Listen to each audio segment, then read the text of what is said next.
Welcome back to the Lords of Lore podcast. I'm Matt. I'm Luka. And I'm Will. We are the Lords of Lore, the podcast for all things fantasy and sci-fi fantasy, science fantasy fiction. No, not the last one. I made that one up. But everything else, yes. And today we're going to be breaking down science fantasy. The combination of these two things we obsess over. And when they met and all that sort of goodness. So as per usual, we'll do a little scheduling update here. So I want to let everybody know, moving forward, we're going to be tackling each episode of the Book of Boba Fett, myself and Taleb. And if you missed it, last night we released a review of the trailer that came out. Just a brief, 15-minute conversation we had about that and what we're expecting out of this series and all the things we're excited to see. So you can check that out. And then, stay tuned for our episode of weekly releases. Speaking of weekly releases, once a Wheel of Time starts coming out at the end of the month, just in a couple weeks here, you can catch the three of us reviewing those episodes as they come out. So you might see a little bit of a scheduling change. You might see some unabashed further apart than they normally are. And we're still sort of up in the air on Welcome to Ryandel. As we approach the end of that series, there will be some sort of gaming on this channel, but we're not sure what that's going to look like just at this moment. But you can look out for these reviews. We're going to be doing both of the Book of Boba Fett as well as the Wheel of Time as those come out. So stay tuned for that.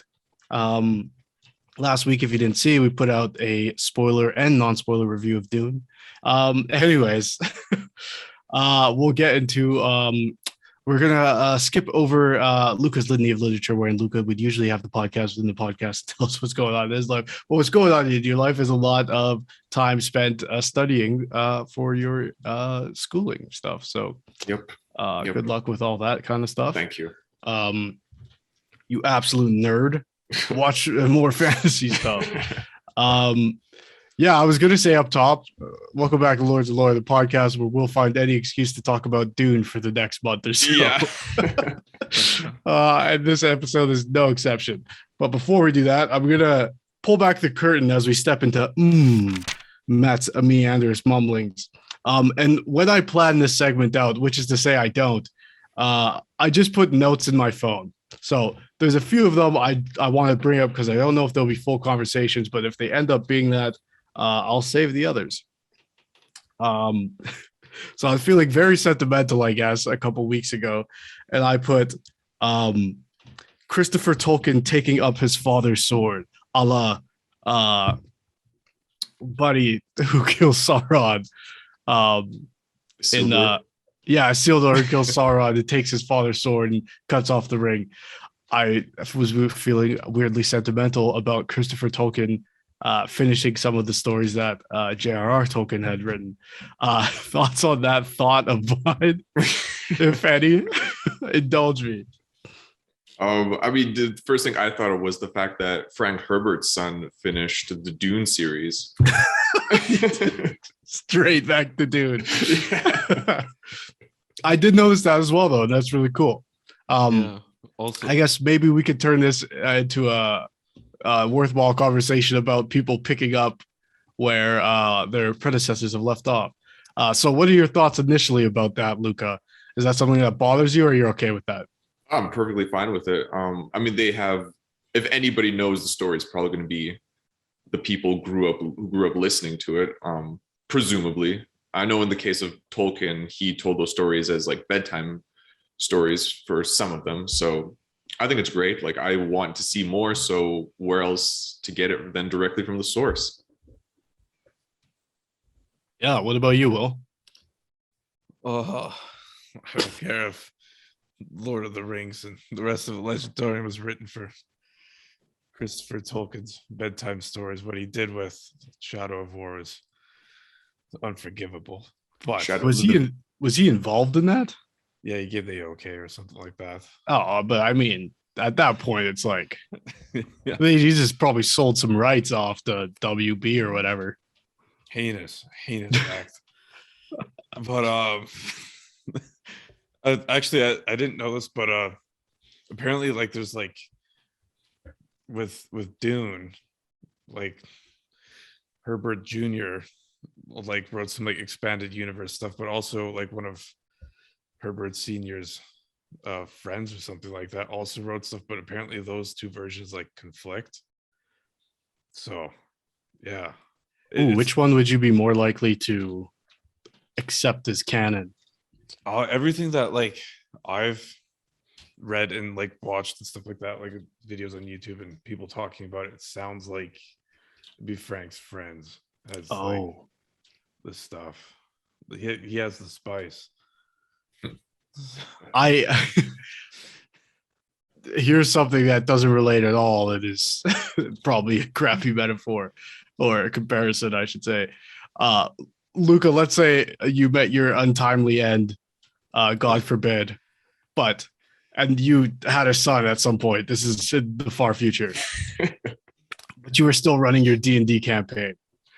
If that little shit came in and was like, I know where he was going with this story, I'd be like, fuck off. I got it. Sit down, Junior. So that makes sense to me, actually. But I think it is weird, especially in those two high profile examples that like it was the son who took over type of thing. If you're me and you're being weirdly sentimental on whatever night I jotted that down in my phone, that's a pretty beautiful thing. Especially, I think even more so for Christopher Tolkien, because it was like you said, Luca, like he grew up with those stories. The Hobbit, originally was just like a bedtime story he wrote for his son type of thing, as far as I know. But yeah, I don't know. I think I mentioned this a couple episodes ago. Generally, though, it does bug me. Like there is a sort of disconnect between what I feel is like the originals and then everything that comes after. To me, is like a version of fanfic, which I'm not trying to discredit here. Like fan fiction in its own right is art, but not disparaging it in any way. But even if there's like a stamp of Harper Collins on it, I'm still like, it's still not the original creator's vision. You know what I mean? I feel like it depends on how the writing sounds and feels. Like if the characters still feel like the characters you knew, then it's okay. Like it's funny that you mentioned fan fiction because I can't stand fan fiction. Like I mean, I don't read it. But like the idea of it is just like I'm not interested at all. Okay. Let's break this down because that's super interesting to me.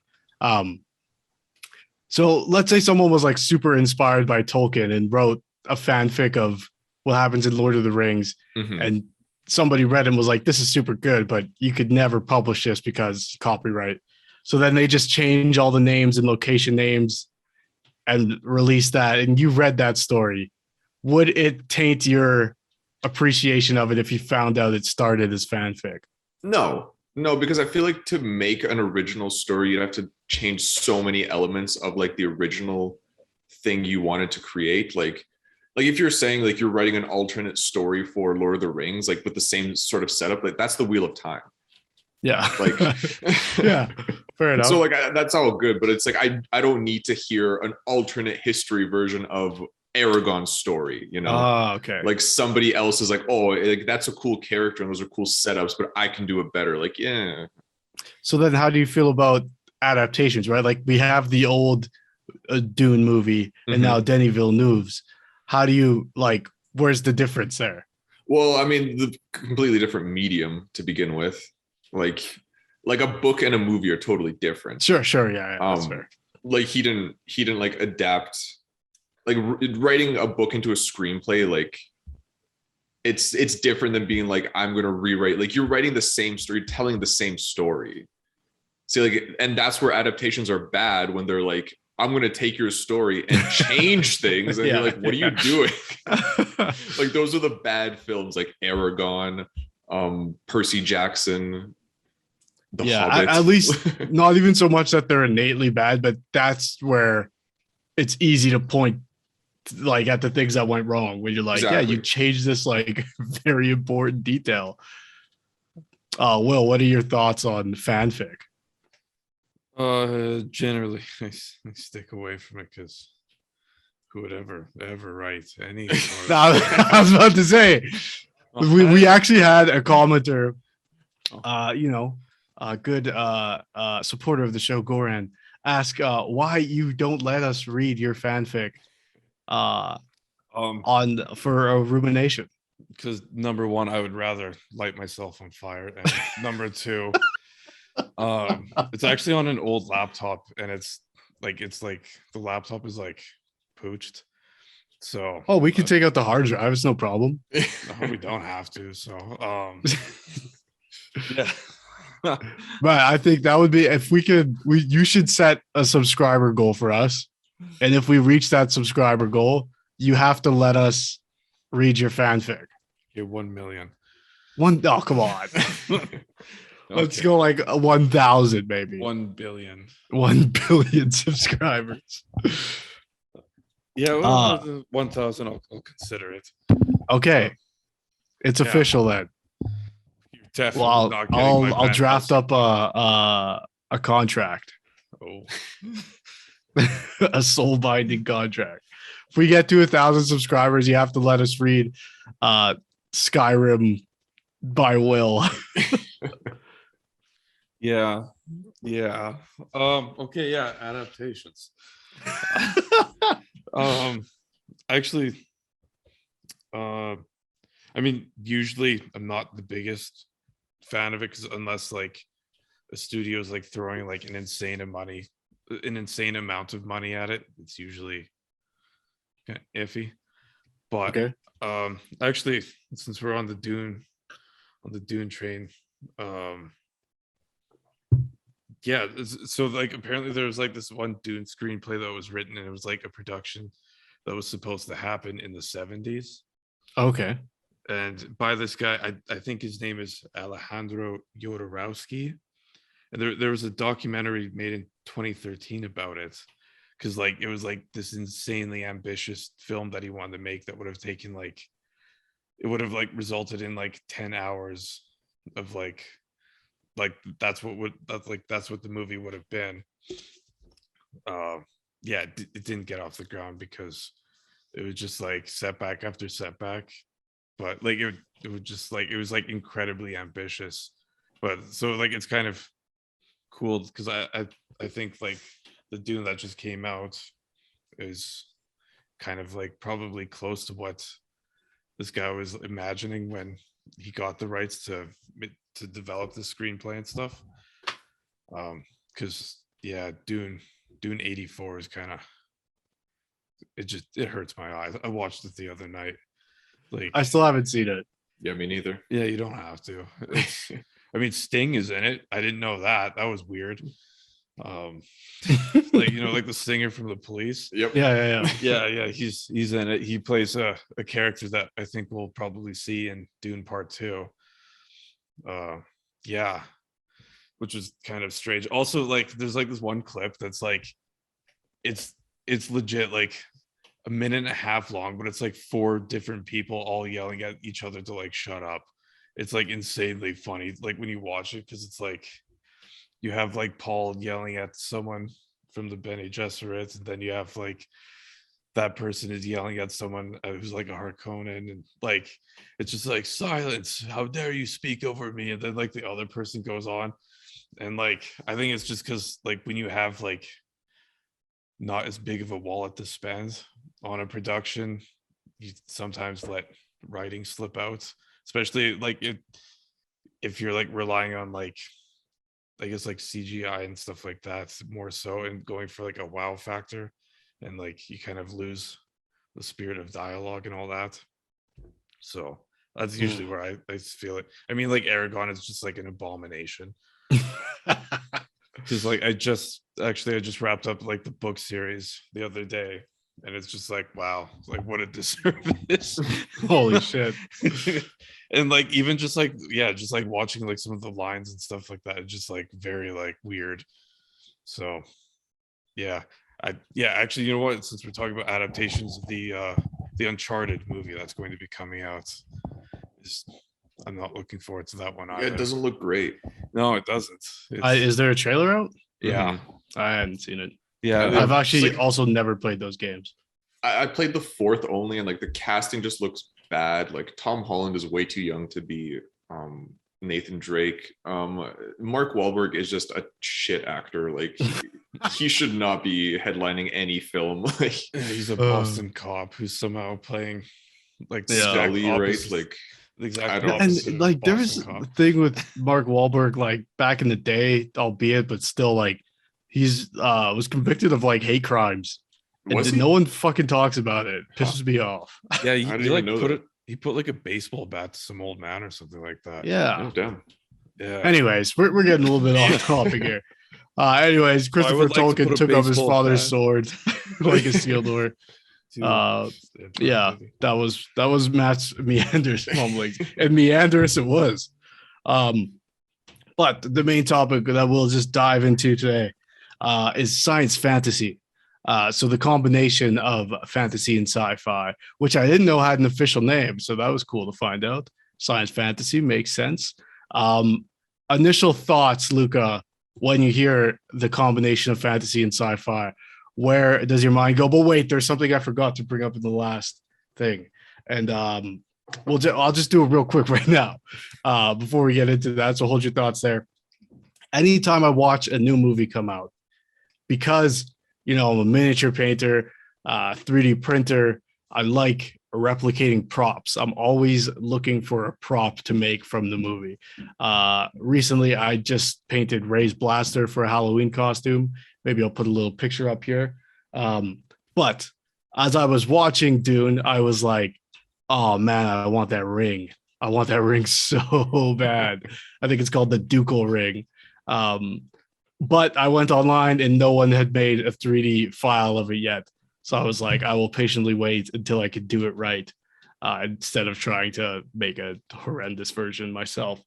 But there was something I found online. And this probably won't pick up well on camera, but here, and I haven't finished making it yet, I have a Chris knife. As you can see, obviously not painted yet. Need some sanding for all these pieces to fit together. You can see this gap here in the middle, but yeah, pretty neat. And so I'm looking forward to painting that. And this is just how my mind works. I'm like, yeah, this movie's great, but what do I want from it? What part of it am I going to take with me and make a real life thing? And yeah. Anyways, do your brains work that way? No, but I think hopefully once we start to see like conventions start to come back, it'd be kind of cool to see a lot of the like Dune cosplay. Yeah. I mean, it's definitely the suits will be hard, man. That's going to be hard to do. Yeah. Cosplay community is so far advanced now, though, and prop replication is like at an all-time high. So I'm sure someone's going to figure it out. I saw somebody dressed as a Bene Gesserit with the box. Like a kid had to put their hand in the box. I think I sent it in the group chat to get candy for Halloween. Luka, do you ever think about props while you're watching movies? I mean, I think about what looks cool, like any fantasy swords, obviously. Like I want Aragon's sword. I want like those are things I want to just have in general. I don't think about making them because I don't 3D print things, but that's fair. Yeah, I do definitely think like, ooh, like I would love to be able to dress like that, or like I want that sword, or I want that knife. Like, yeah. And I will start making a collection when I have a space for it. I know that I will have like some kind of super nerdy fantasy sci-fi like props from movies collection. Like I know I will get both of Aragon's swords. Like that's a must. Oh wow. Yeah. But yeah, I do. I remember back in the day, like when those movies were coming out, like you couldn't go to any mall without passing like a friggin' House of Knives or whatever, and they're having like all the replicas. And at that time in my life, I was like, man, I can't wait to grow up and have all these. And now they're like, you don't see them as much anymore. Mm-hmm. I'm like, man, I couldn't have bought them, man. I was a kid, but like I wish I had those.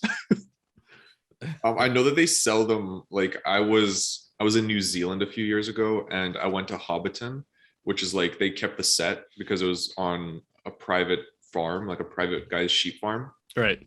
So they kept all the like Hobbit houses, and they have the Green Dragon, and they have like a gift shop where you can buy like Gandalf's staff, his robe, Legolas's bow, like Aragon's swords and stuff. But again, I was was like 12 years Yeah. old. Customs, man, that would be a nightmare getting that back. Yeah. Anyway, sorry, tangent there. We're talking about science fantasy. So, Luka, when we talk about the combination of fantasy and sci-fi, where do your thoughts immediately go? To like Star Wars, pretty much. Like it just as like a general. Dune, obviously now. Having seen it and know, like learning about the story. I know that the Wheel of Time also has elements of like modern world in its history. Like it's sort of, you know, a wheel of time, if you will. But yeah, like Star Wars is generally like the most obvious sort of example. Avatar, Legend of Korra is that like blending of sort of, but that's like modern world and fantasy. But like Warhammer is a great example of like hard science fantasy. Absolutely. Yeah, like I think I'm not very familiar with it because there's few properties that I've like dove into like that are specifically in that like wheelhouse. I do know of a couple fantasy stories that trend towards it. Like you start in like a fantasy setting that slowly develops modern technology. And that's not generally my favorite. Like I like to keep them separate. It's like I prefer a science fiction world that develops magical elements versus a fantasy world that develops technology. Oh, interesting found distinction. that. Yeah. Yeah. What about you, Will? I mean, I when I think of science fantasy, I don't really think of Star Wars. In fact, I think I just put Star Wars as pure fantasy. Oh, interesting. Yeah. When I think of science fantasy, I think of like Mass Effect, because I think anytime there's like some form of like, I guess, magic, usually it's like the form of like telekinesis or like some sort of psychic power in sci-fi. I think that's when it becomes sci fantasy. Also, just quick anecdote about props. One of the things I always liked are helmets. That's usually that's like one of my like checklist items that I judge things when I see them. Yo, I will say the helmets were kind of weak in Dune. They were. What helmets? the helmet, and spoilers for anyone who hasn't seen Dune, so just beware. But the sort of the vision scene of Paul where he sees himself in that war. Yeah. I was Okay. like, Yeah. that was a weak helmet. Yeah. And yeah, so one of my favorite helmets is actually the Scout Trooper helmets from Star Wars. Classic. Yeah. So in fact, it's like, yeah, I'd say it's probably definitely my top helmets of all time. But yeah, so I ordered like the Lego thing because I wanted to get it for like my desk at work and stuff. Yeah. And then I also like ordered something for my dad, and I got it shipped to his place. And then I was like, yeah, your thing should be in today. And then he opened it up, and it was the Lego helmet, and he was like, the fuck is this? So yeah, but sci fantasy. No, I think of like StarCraft is also a good example. I like Blizzard. Yeah, when I think of sci fantasy, I think of Mass Effect, because like whenever there's some sort of like special force that's not really understood, I think that's when it just turns into fantasy or sci fantasy. So I'm sort of with you there, except that usually when it's like a telekinetic power, I still keep that as science fiction, especially when they've like explained it as like, oh, humans being in space so long has given them this power. I'm specifically referencing like Gundam. There's a type of person called a new type of, it's just like a human who's lived in space on these colonies.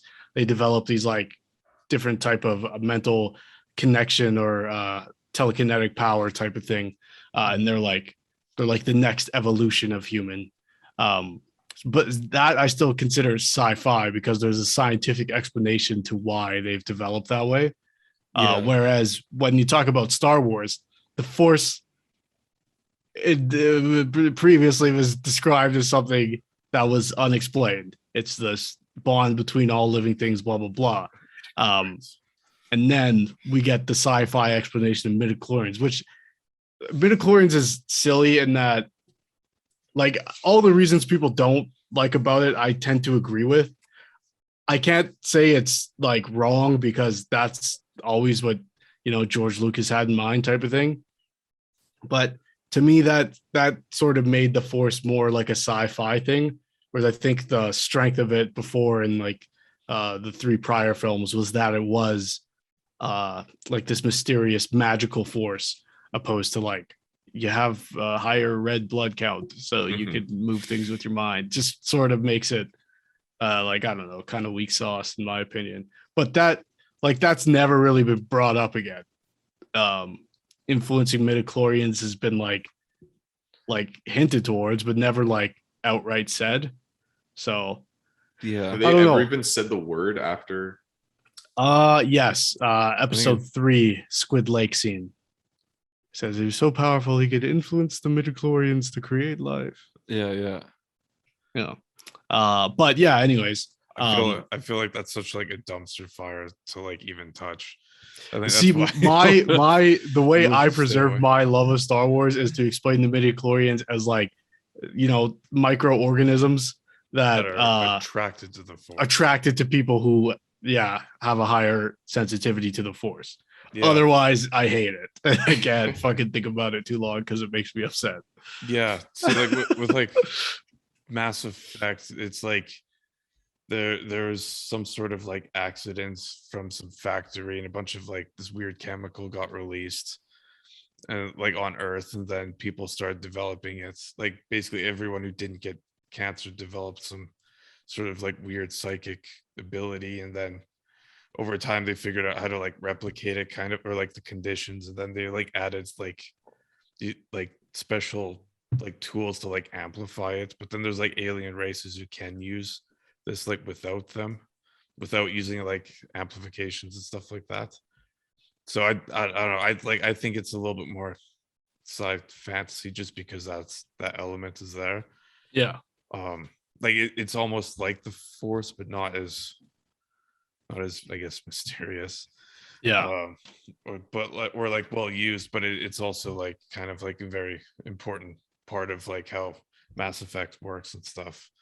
But yeah, I don't know. I kind of, when I think of fantasy, I think of like classes of like, I guess like characters like wizards and thieves, and rogues and warriors. But couldn't you like map, let's say, like when you think of fantasy, right? Like the Jedis are knights, and Han Solo's a rogue, and Chewbacca's a barbarian. Like, I'm going one-to-one D&D classes here, but like that's why to me Star Wars sticks out as like a fantasy, because you have like those prophetic or archetypal characters that like make it more fantasy. And I think to me that's the thing that has to be there. Like even something like Horizon Zero Dawn, I'll try to avoid spoilers, but like obviously, like if you've seen any of the gameplay or anything for it, it's like a post-apocalyptic society wherein machines have like evolved to resemble that of like animals or dinosaurs or whatever the case may be. But these societies, like it's a really interesting like meta sort of thing, because like the societies in the game are like very tribal or very like I would need like a medieval sort of societies, but to them, like that setting sort of lends itself to feeling more like a fantasy, or at least like a period piece. But there are like things that they consider to be like magic or just like the way of the world that are unexplainable.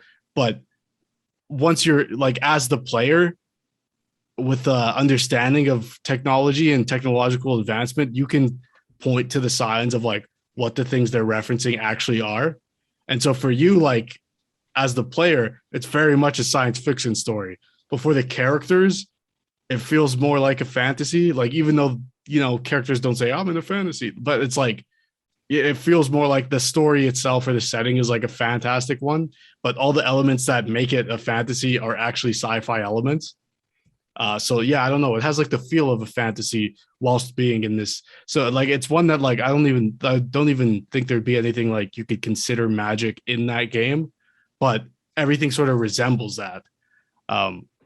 Which I think is like another interesting way to pull off science fantasy and in having like a like a sort of an ironic aspect to it, and that the things people consider magic are actually just science in our understanding, which I think you could equate to like a lot of fantasy and historic like works, right? Like where, you know, there's unexplainable things that happen on our earth, and our society now could point back to it and be like, oh, the reason that was a lightning strike is because blah blah blah.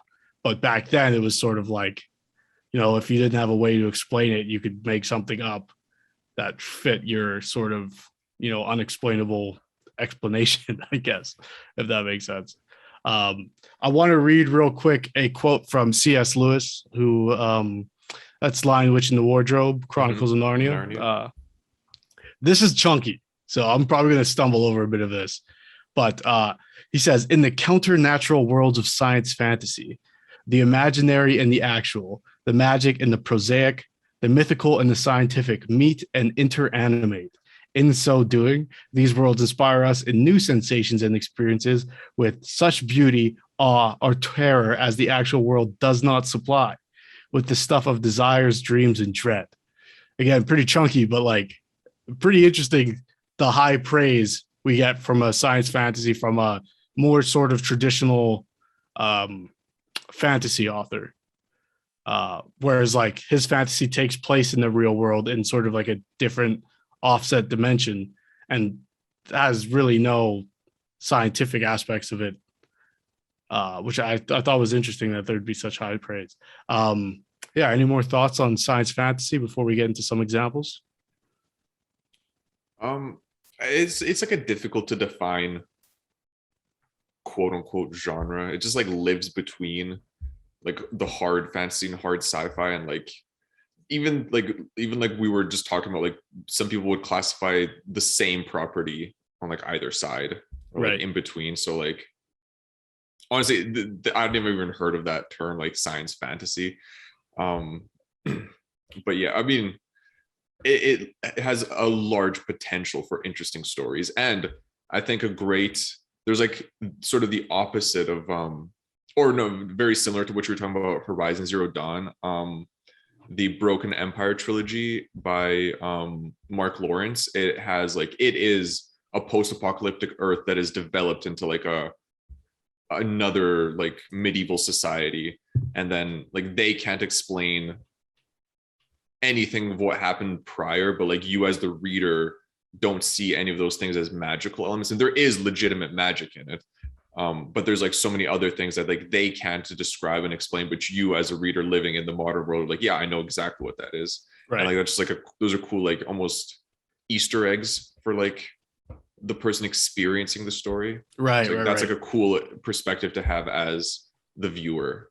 Yeah, in Horizon Zero Dawn, there's like collectible items like most RPG games, but the way like in universe they're explained, like even in like the descriptions of them, is like, oh, this device that was probably used to you know, I don't know, whatever you can think of, channel inner workings of blah blah blah, and it's just like a coffee mug. Yeah. It's like, what the hell? Oh, but it's, yeah, again, it's an experience only for you, the player, and not so much for the characters in the story.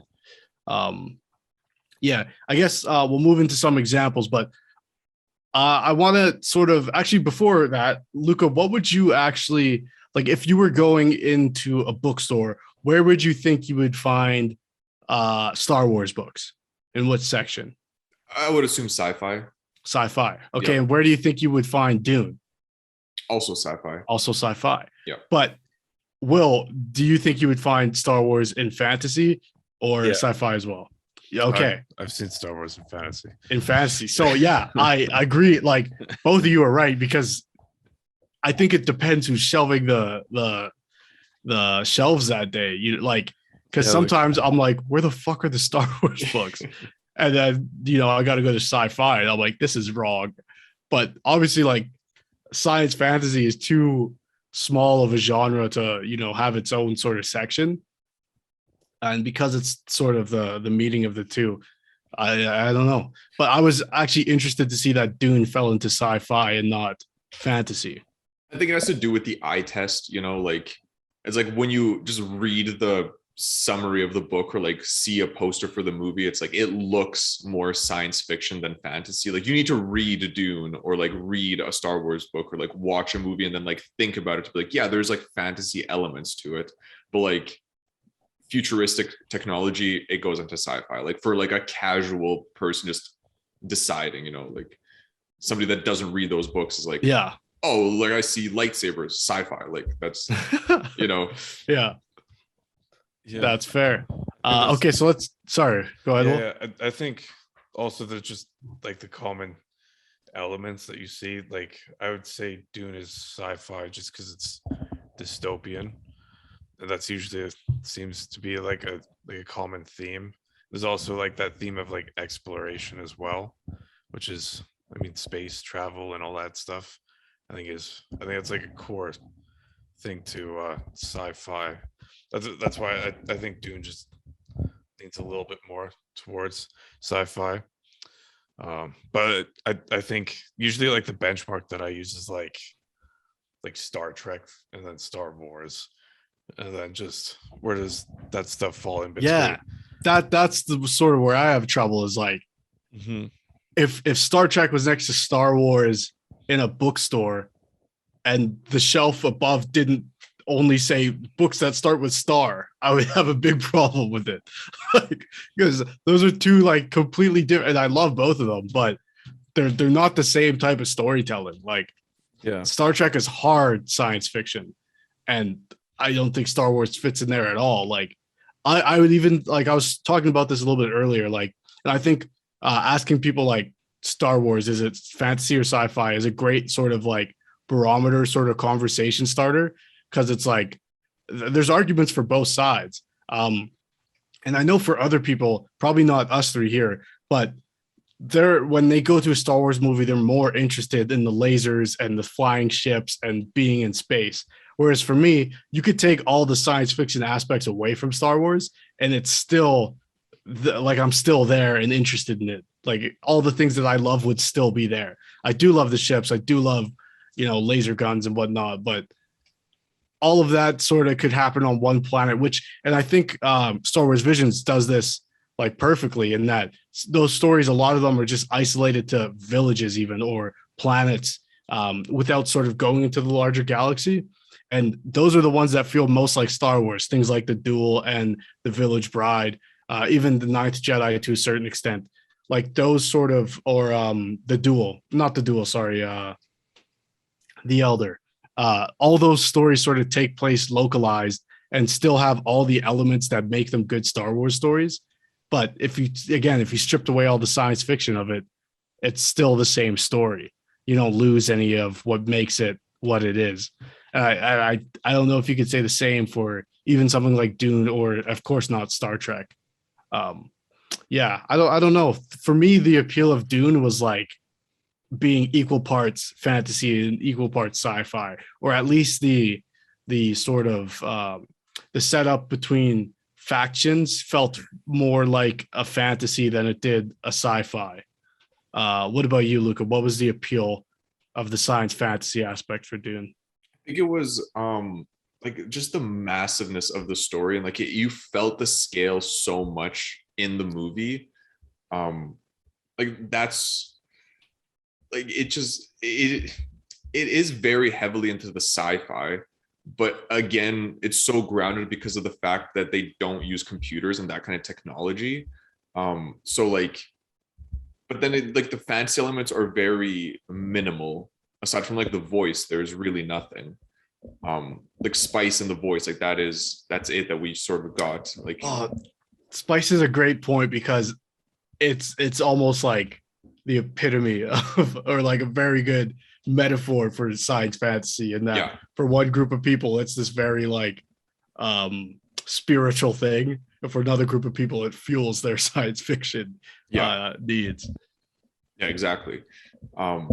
So yeah, I just think the setup of it, like there was a quote that Denis gave before Dune even came out, and he said like he wants to make Dune, and he considers Dune like Star Wars for adults. Like I just found that like such an interesting, like a funny way to say it, because like when you watch Dune, like Dune has such like a more of a serious, somber tone versus like this, especially like the Star Wars prequel trilogy. Oh, for sure, yeah. And I just like that sort of feeling came through where like it sets up the stakes of the like massive conflict and like the weight behind every decision that's going to happen. Like there's just this anticipation in like Paul's journey and like the waves of repercussions it will have that just like is sort of, that's the sci-fi element, like the massive factions of this like imperium on separate planets, like all competing and for like this one main resource that like fuels their ability to live in this sci-fi world. Like that's sort of like the huge massive scope of the story is like what really drew me in while I was watching it. Yeah, I actually I don't mind that quote at all. George Lucas has always said Star Wars was made for 12-year-olds, and for me, watching it is like, you know, releasing my inner 12-year-old. Yo, this stuff is for babies. Straight up, like I know, like even when George Lucas said that, a lot of people were sort of like upset. It's like, that doesn't mean you can't enjoy it. That just means like, you know, when he made it, he was like, I hope this resonates with this audience, type of thing. And I could totally see that Dune being sort of like an expansion of that, because the themes are a little bit more heavy. There's just something about that, like we meet the Galactic Senate in Star Wars, but like we don't really get any, like we spend so much more time with the Senate versus with the factions, like the larger factions of Dune, but like just the way it's presented is so much more, it just has like a bigger weight behind it. Like specifically what I thought of after watching the movie was the scene where the Emperor's envoy comes to deliver the ruling on Arrakis, and like the scene in Naboo after, like in the first film and Star Wars Episode 1, like similar sort of like royal procession scenes.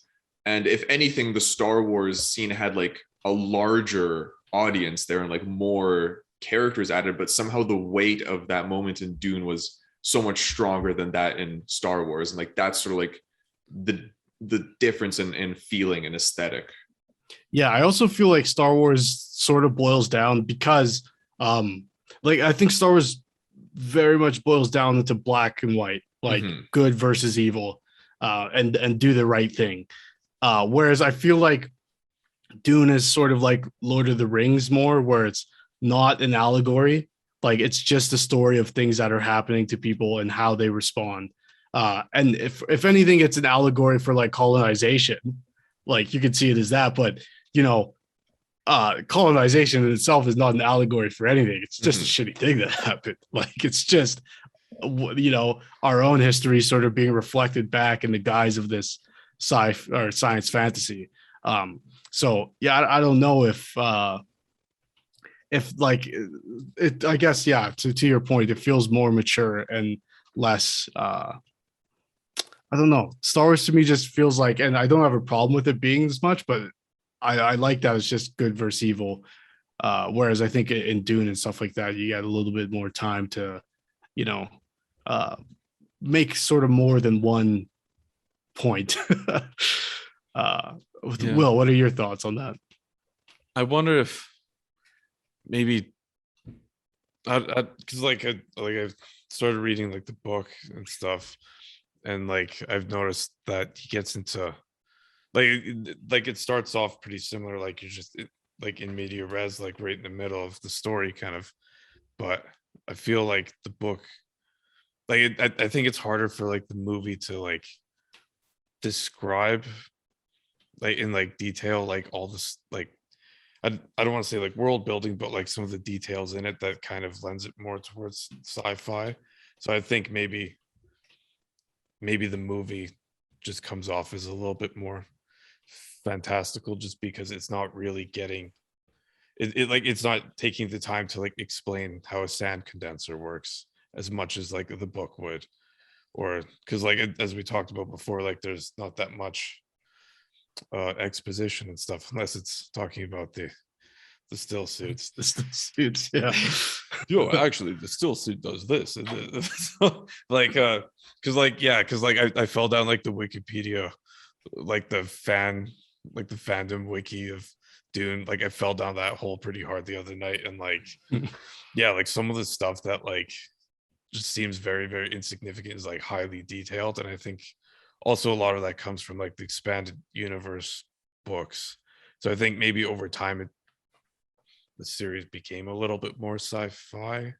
I want to say like more falling towards the Star Trek cycle, but I don't know. It's kind of like hard to, I guess, play in between the lines, like when it's on like in a 2 hour, 3 hour movie.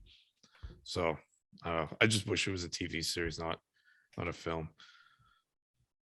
I'm kind of glad it's a film just because they can get like the massive budget and do it like one after the other. Yeah. Like a TV series would be cool, but I think that like I don't know that Denis would have wanted to do a TV show, and I'm glad that it's him because like his aesthetic and his like cinematography style just fits so perfectly into how the movie looked and felt. And he's just great at sci-fi. And you're totally right. Like the lack of explanation of like some of these hardcore sci-fi elements kind of makes it lean more towards the fantasy. And again, that's probably more of a choice. Like you don't want to like you want to try to balance the information you give in the movie between people that know the books in and out with people that have never read them. So it's like that's a very fine line to walk when you're like making a 2.5 hour movie about like a huge book or like the first half of a book.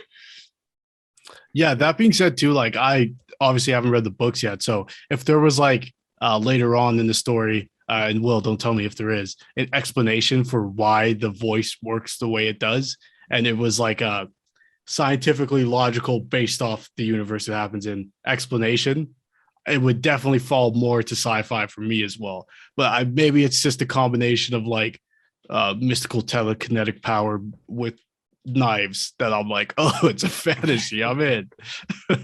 Yeah, because like I said, it's just hard to explain all those elements. Like man, there's like so much information just about still suits. Like they have catheters in them. No, I think they mentioned that though, didn't they? Like that it converts all your. They just said like lost body, but it doesn't like describe how that works. Yeah, I didn't know it was via catheter. That's so unfortunate. That's something. Yeah. Yeah, but I guess based off the time it was written, like I guess like now if you're writing a sci-fi, there's a lot to point to, especially with like spacesuit design, like in how not streamlined might not be the right word, but how advanced spacesuits have become opposed to how they were, and in some ways how they haven't changed at all. But yeah, I don't know. That's a pretty funny detail there. Yeah. Do you guys have any other examples of science fantasy? We'll start with you there, Luka. I mean, Warhammer.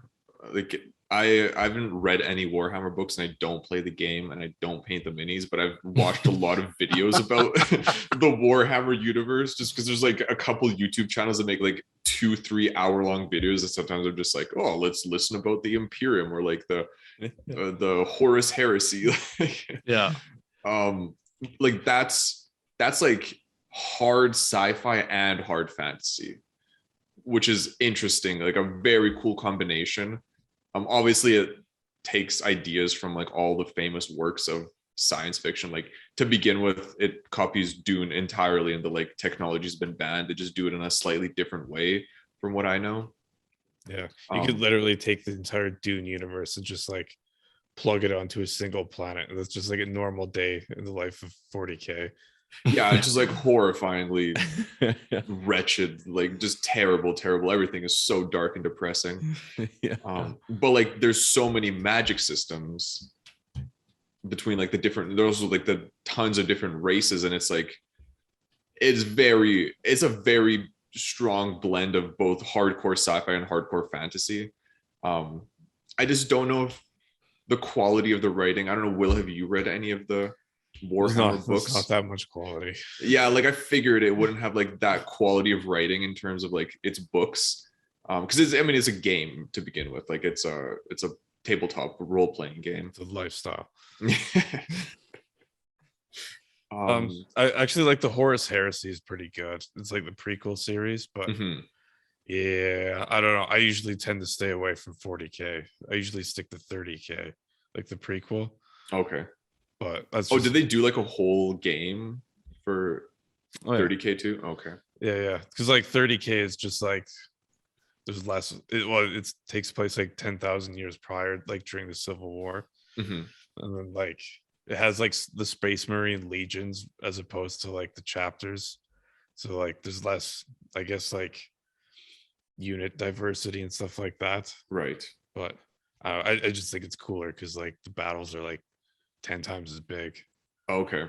Yeah, like just hearing about the setups of their like world, like planet destroying battles and stuff, like and like the story of the Emperor and his rise and fall, like I love that story, like the rise and fall of the Emperor of Man.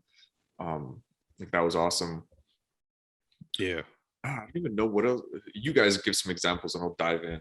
Like yeah, I think there's like a ton of like weird ones. I mentioned Gundam. Naruto, I think, would fall. Spoilers for the end of Naruto if anyone hasn't seen it. But it's explained the magic system comes from an alien sort of invasion or first contact type of thing. So you're watching like this fantasy play out, and then you sort of learn that like it's all because of like this very sci-fi element. And I know that's expanded more on Boruto, which I haven't caught up with yet. Yeah, I think that's cool. And that similar to like what would you call it? Broken Earth by Mark Lawrence, Luka? Broken Empire. Broken Empire. Similar to that, where it's like, for the characters, and as you're, probably reading or watching that, you're experiencing it as a fantasy.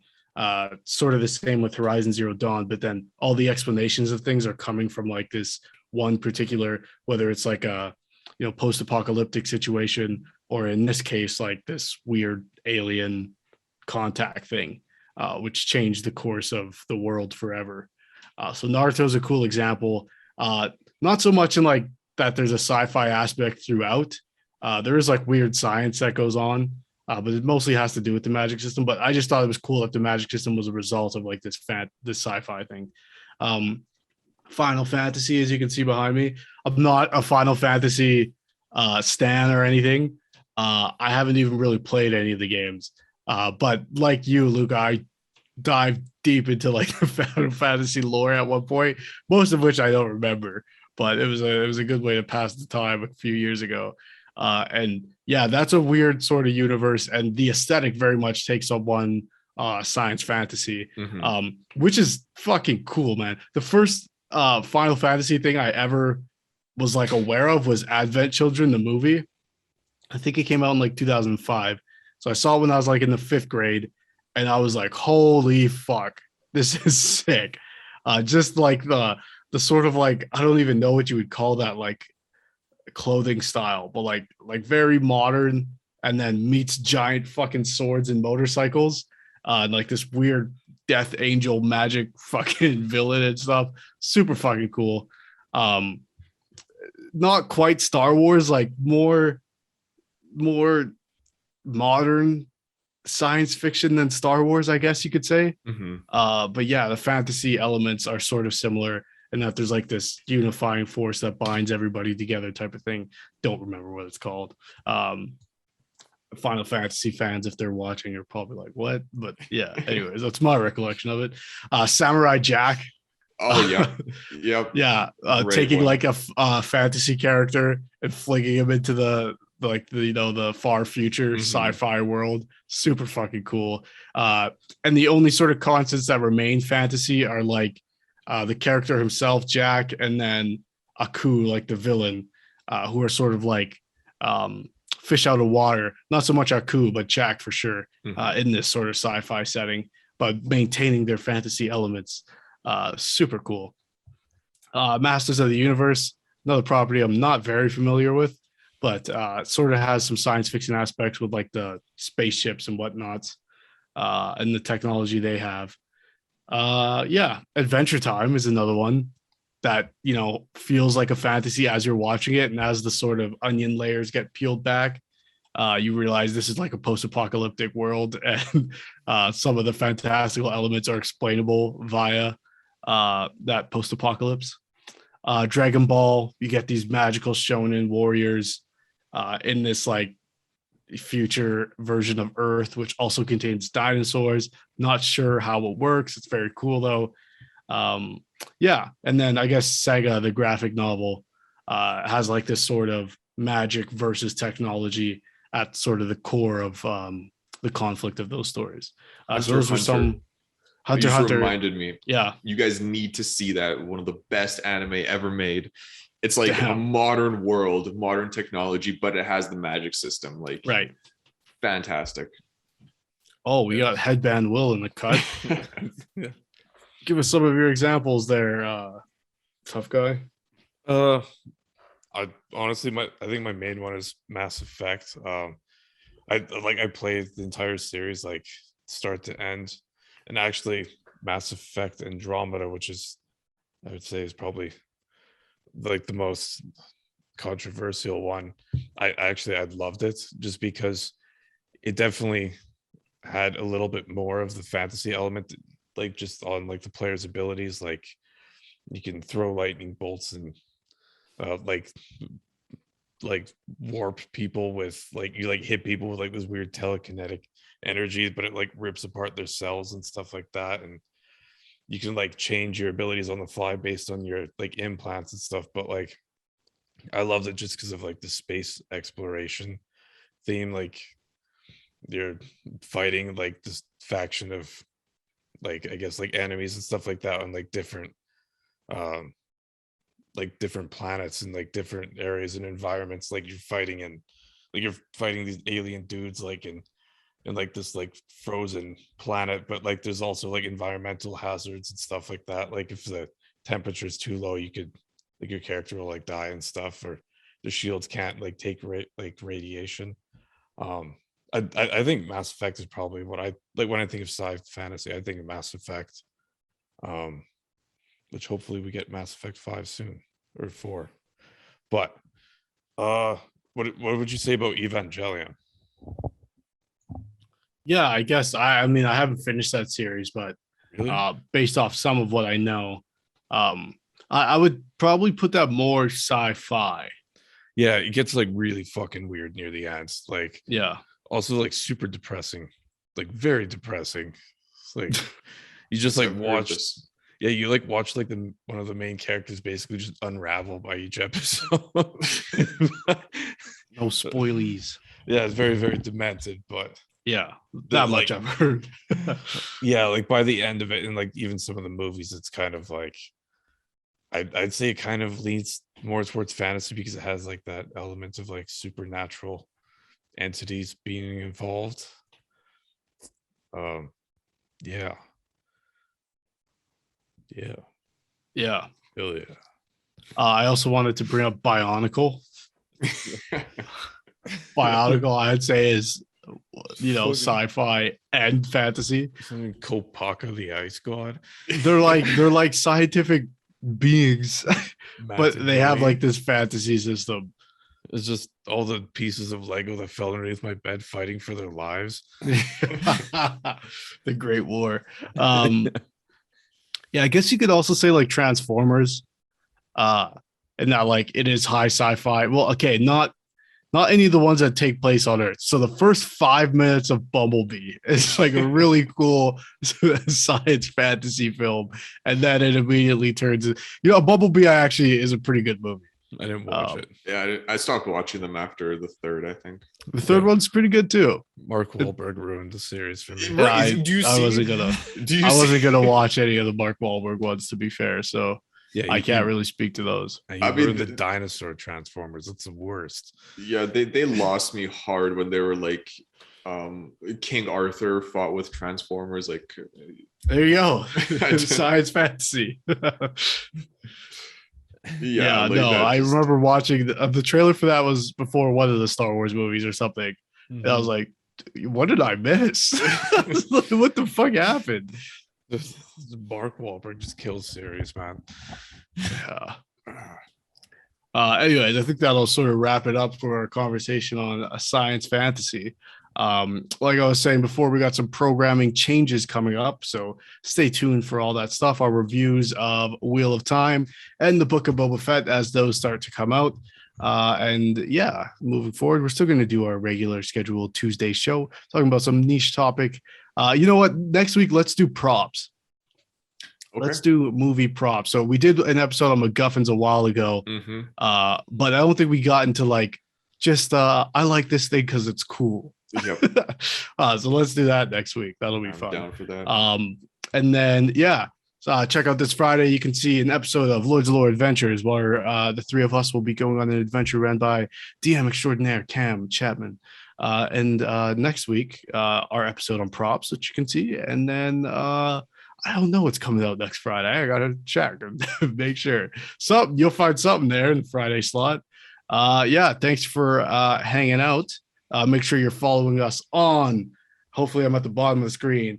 Instagram, Twitter, TikTok, hashtagging Lords of Lore, doing all that things, liking these videos, subscribing to the channel, giving us reviews on the podcast app you're listening to. And yeah, let us know what you liked about the show and what topics you'd like to see us cover in the future. As always, I'm Matt. I'm Luka. I'm Will. And we are the Lords of Lore.